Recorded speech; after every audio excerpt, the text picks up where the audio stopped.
मुफ्ती साहब एक और question, bitcoin crypto currency trade ये हलाल है या हराम? जी जी, ये तो वैसे आज का टॉपिक नहीं है लेकिन आपका बहुत अहम है। बिटकॉइन के मुतालिक बहुत बड़े बड़े सेमिनार हुए। एक सेमिनार में मैं खुद भी मौजूद था, वहाँ बहुत लंबा डिस्कशन हुआ। इस बिटकॉइन को सारे सिस्टम को समझाया भी गया, फिर राय भी सामने आ गई और वहाँ कोई फ़ैसला अभी नहीं हुआ। वहाँ इस पूरे केस को एक कमेटी के हवाले कर दिया गया और उस कमेटी में फाइनेंस के, करेंसी के और दीन के 3 शोबों के माहिरीन की कमेटी बनाई गई है और वो कब तकरीबन 6 महीने पहले हुआ है। ठीक है, जो ही वो कमेटी रिपोर्ट लाएगी फिर उस पर डिस्कशन होगा, फिर वहाँ फ़ैसला होगा तो हम वो फैसला का ऐलान करेंगे। तब तक हम कुछ नहीं कह सकते।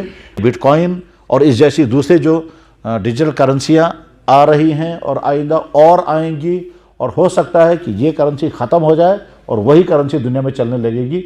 उस वक्त क्या क्या फ़ैसले होंगे वो तो उसी वक्त बताएंगे। फ़िलहाल आपके सवाल का जवाब मैंने ये अर्ज़ किया कि फ़ाइनल फ़ैसला कुछ नहीं हुआ है। दुनिया में बेशुमार ऐसे लोग हैं जिसको जायज़ मान रहे हैं, दुनिया में बेशुमार लोग ऐसे जिसको गलत कह रहे हैं, लेकिन जब अच्छी तरह से गौर करने के लिए बाकायदा सेमिनार हुआ और उसमें बड़े माहिरीन जमा हुए, 3 दिन तक डिस्कशन हुआ।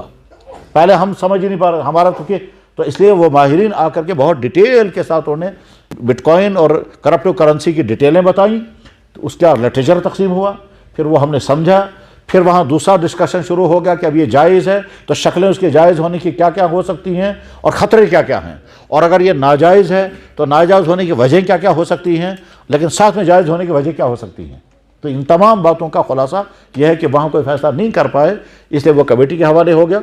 और मुश्किल मसाइल में ऐसा ही होता है कि जब फ़ैसला नहीं हो पाता और फ़ैसला करना है तो आगे उसको कमेटी के हवाले करते हैं, वो और ज़्यादा डिटेल में उस पर गौर करते हैं, मालूमात जमा करते हैं, फिर अपना राय लिखते हैं, फिर आकर के बड़े सेमिनार में फिर फ़ैसला होता है जायज़ नाजायज़ होने का। तो जब होगा तो हम सबके सामने आएगा जवाब, और अखबारों में भी मैं लिखता भी रहता हूँ, तो क्लिप भी आएगी और फिर जवाब भी आ जाएगा। वाह।